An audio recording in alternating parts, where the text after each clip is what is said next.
महाबळेश्वरमधील मांगर या गावापाठोपाठ आता आणखी 10 गावांना मधाचं गाव ही ओळख मिळणार। यासाठी पालघर, नांदेड, नंदुरबार, हिंगोली, नाशिक, अहिल्यानगर, परभणी, वर्धा, सातारा आणि अमरावती या जिल्ह्यातील 10 गावं निवडण्यात आली आहेत।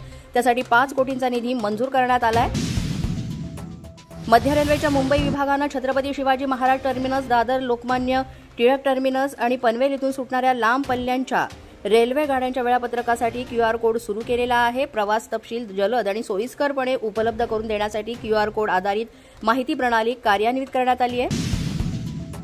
मद्याची होणारी चोरी आणि गैरप्रकाराला आळा घालण्यासाठी मद्य निर्मिती करणाऱ्या कंपन्यांना दारूची वाहतूक करताना जीपीएसवर आधारित डिजिटल लॉक प्रणालीचा वापर करणं बंधनकारक। प्रणालीची अंमलबजावणी होणार।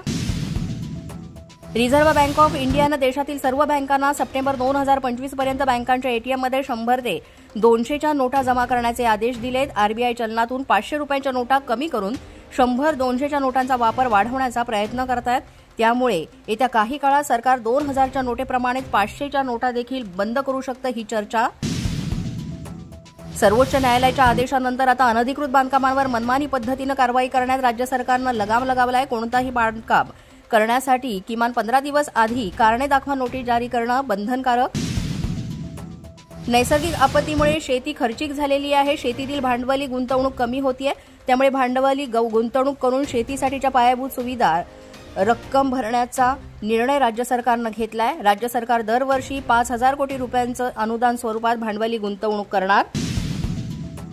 मे महिन्यात देशभरातील तापमान आणि उष्णतेच्या लाटांचे दिवस सरासरीपेक्षा राहण्याचा अंदाज हवामान खात्यानं व्यक्त केलाय। राज्यात कोकण किनारपट्टी, विदर्भ आणि मराठवाड्यात मे महिना अधिक तापदायक ठरण्याचा अंदाज। ग्रामीण भागातील रोजगाराच्या स्थितीमध्ये उत्साहवर्धक सुधारणा झाली असली तरी ग्रामीण भागातील तरुणांपुढे गुणवत्तापूर्वक उपजीविकेशी संबंधित आव्हान कायम असल्याचं कालबद्ध श्रमशक्ती सर्वेक्षणामध्ये म्हटलंय।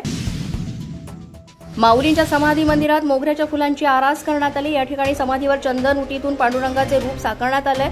यासाठी दर्शनासाठी भाविकांनी गर्दी केल्याचं पाहायला मिळालंय।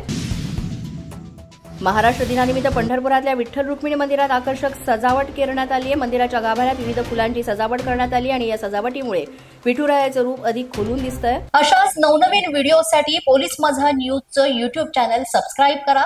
तसंच आमचं फेसबुक, इंस्टाग्राम आणि ट्विटर अकाउंट फॉलो करा।